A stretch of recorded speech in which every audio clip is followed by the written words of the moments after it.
Muy pero muy buenos días, queridos amigos y hermanos y oyentes de este canal. Esta mañana, continuando con el libro que te presenté hace unos días, este precioso libro que tengo en mis manos, Contradicciones de la Iglesia, del pastor Pedro Fuentes, de quien, como ya dije, hiciéramos lectura de otro de sus libros el año pasado. Quiero en esta mañana compartirte los dos primeros capítulos de este libro. El capítulo 1, titulado Historia de la institucionalidad. Dice así: el nacimiento de una institución está dado, generalmente, como respuesta a necesidades comunitarias y con el fin de satisfacer las expectativas de la sociedad. Las instituciones surgen por acuerdos y por convención de la misma sociedad.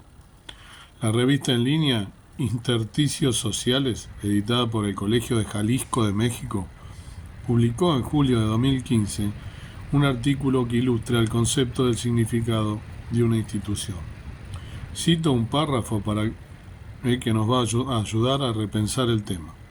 Se entiende por institución el entramado de reglas compartidas entre actores sociales que estructuran actividades e interacciones recíprocas. Así, la institución se puede concebir como un sistema de reglas. Un autor llamado North clasifica las normas de la institución como formales e informales. A las normas formales las agrupa en leyes, códigos, reglamentos y toda la regulación escrita. A las normas informales las agrupa en creencias, costumbres e idiosincrasia. En la Iglesia se aplica perfectamente esta forma de institucionalidad, dado a que para que funcionen sus actividades y propuestas, debe andar por los carriles de ciertas normas, tanto formales como informales. Se dice que una iglesia es ordenada cuando maneja reglas claras y las hace cumplir, y se pondera cuando una iglesia respeta sus creencias y tradiciones. Respetar las normas nos permite desarrollar la dinámica de la Iglesia de manera ordenada y con mayores posibilidades que cumpla su misión. La falta de normas o su incumplimiento genera anarquía y un gran desorden.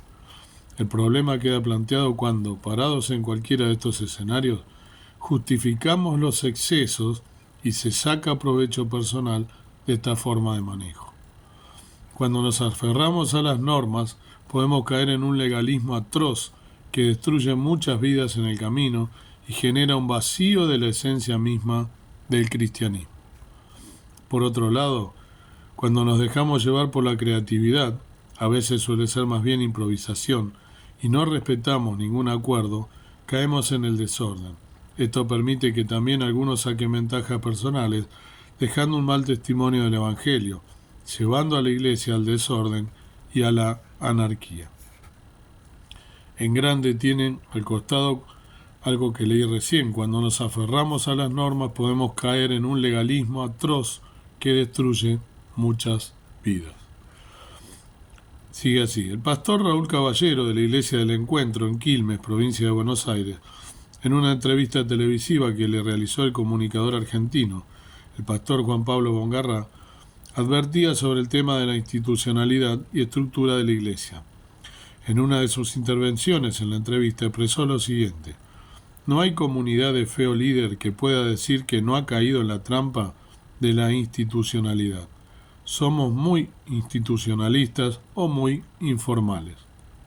Luego, en este mismo reportaje se refirió a la explicación que da el apóstol Pablo en uno de sus escritos. En la carta a los Corintios se ve a un arquetipo de orden e institucionalidad de la Iglesia. Pablo, en sus dos cartas, está poniendo algunos asuntos en orden. El equilibrio institucional está dado en la medida que entendemos que todos somos siervos y que no hay jerarquías.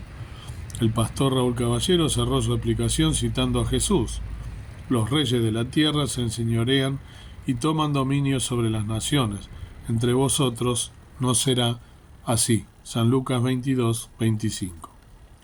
La puesta en marcha de una forma de institucionalidad en la Iglesia ha permitido excesos de autoritarismo e imposiciones caprichosas en el manejo de decisiones y políticas de funcionamiento dentro de algunas congregaciones. A este tipo de gobierno se refirió Jesús cuando hablaba de los gobernantes de este mundo y que en su iglesia no sería así. Lamentablemente en muchas iglesias observamos formas de gobierno y manipulación hacia sus miembros con un alto grado de imposición institucional que contrasta con la sencillez de la fe cristiana. Perdón. En el camino suelen quedar muchos lastimados, heridos y decepcionados de la iglesia, pensando que esa es la iglesia de Jesús, y, definitivamente, no es verdad.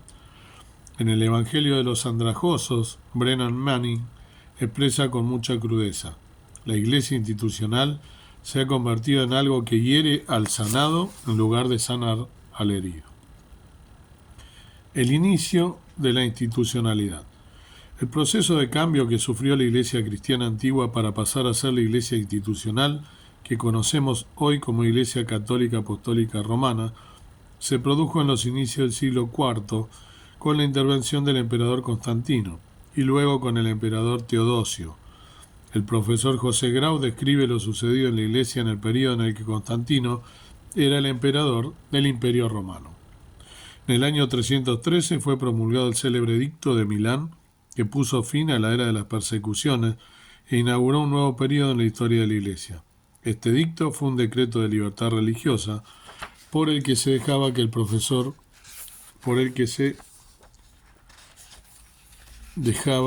que cada cual siguiera los dictados de su conciencia. El profesor Grau continúa diciéndonos que fue obra del emperador Teodosio en el período de los años 374 y 380, en que el cristianismo fue declarado religión del Estado romano y obligatorio para todos los súbditos del imperio.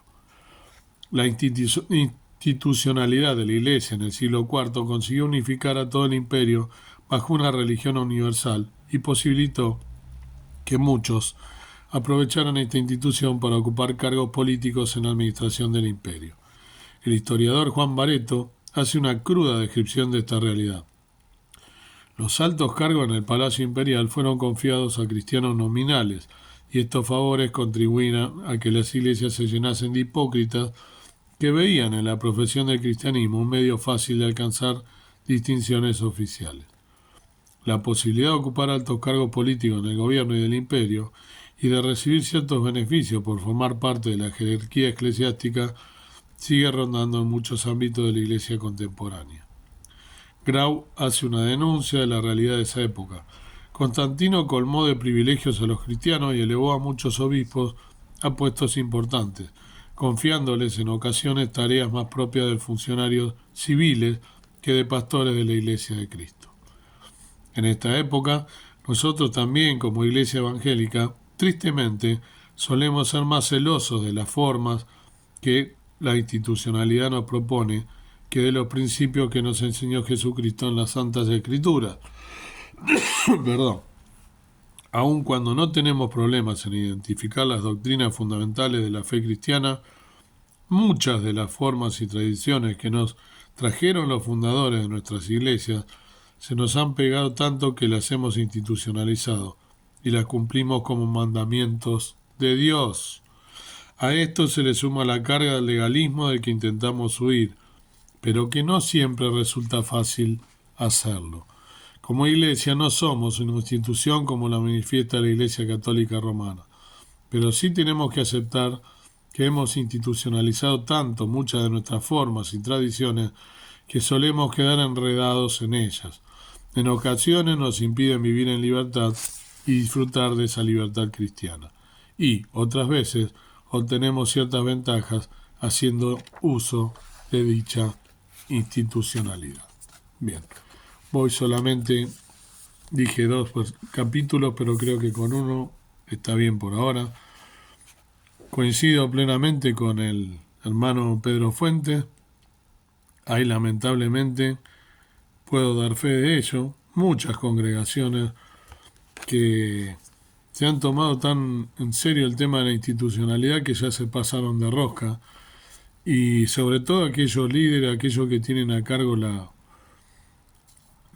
el ministerio de dar la palabra de Dios, suelen confundir el rol queriendo imponer sus normas y sus reglas personales y haciéndose eco en ese, entre comillas, poder que le da el cargo o el rol que cumplen en la iglesia. Cuando en este canal mismo ya hemos hablado, como si tuviera cargo o roles la iglesia, somos todos iguales delante de Dios y eso es lo que no se nos debe en ningún momento a nosotros marear o confundir. Si bien hay un pastor, si bien hay diáconos, si bien hay gente que cumple los dones que el Espíritu Santo, o el don que el Espíritu Santo nos ha dado, eso no significa que nosotros podamos hacer abuso de eso, porque delante de Dios somos todos iguales. Y cada cosa que hagamos mal es condenada y vamos a ser juiciados por Dios. Conozco muchos que pasan a ser religiosos por esa institucionalidad, esas normas que le dieron los mayores antaño y que los toman como si fueran reglas y pasan a ser dogmas. No está en la palabra de Dios, son dogmas que impusieron y por lo tanto no me puedo pasar de rosca, como quien dice vulgarmente, no puedo hacer uso de esas normas como dogmas porque si no paso a ser una secta. Me convierto en una secta y debo tener en cuenta que Cristo y la palabra de Dios es la que debe prevalecer y no pasarme de rosca las exageraciones y todas aquellas cosas que no están en forma equilibrada están mal. Un libertinaje está mal en una iglesia, en una congregación, pero también está mal el hecho de pasarme de rosca y querer imponer normas o dogmas que los mayores, que son muchas veces se han equivocado también porque han cometido errores.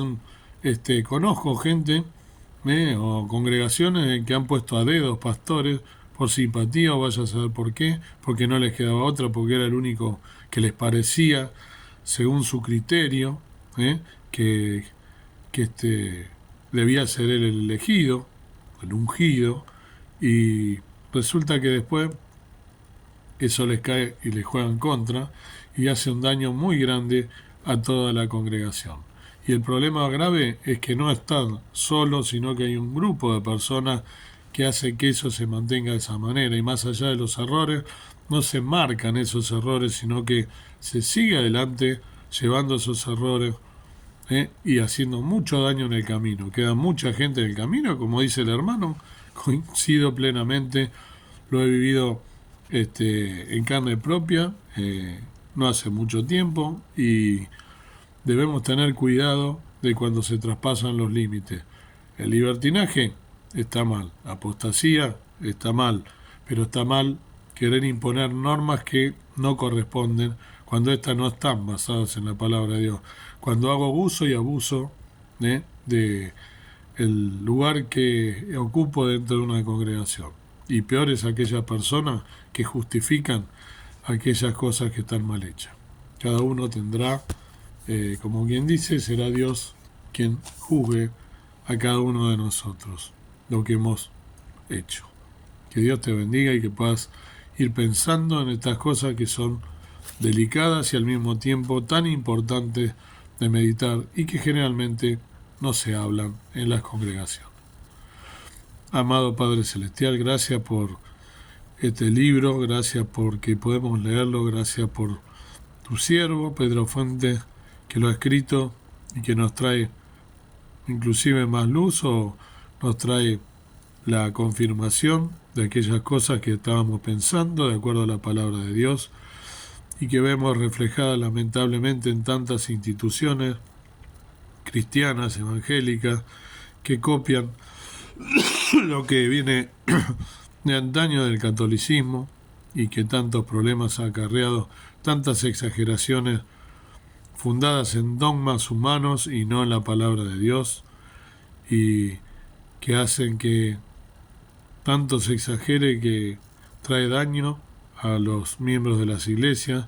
No se reconocen pecados, no se reconocen actitudes que van en contra de la palabra de Dios y se toma o se quiere tomar el control como si fuera la iglesia propia de cada uno, cuando en realidad Cristo debe ser la cabeza de la iglesia Cristo es la cabeza de la Iglesia, el único que debe ser cabeza, y siempre fundada en el amor y en la palabra de Dios. Ayúdanos a tener luz, a ser criteriosos, a no dejarnos llevar por las cosas que nos dicen y a ser críticos, siempre a la luz de la palabra de Dios y con la guía del Espíritu Santo. Gracias por tu palabra, siempre fiel. Ayúdanos a que este día podamos ser victoriosos. Lo pedimos y rogamos con acción de gracia en el nombre precioso de Cristo, nuestro amado Salvador. Amén. Que Dios te bendiga.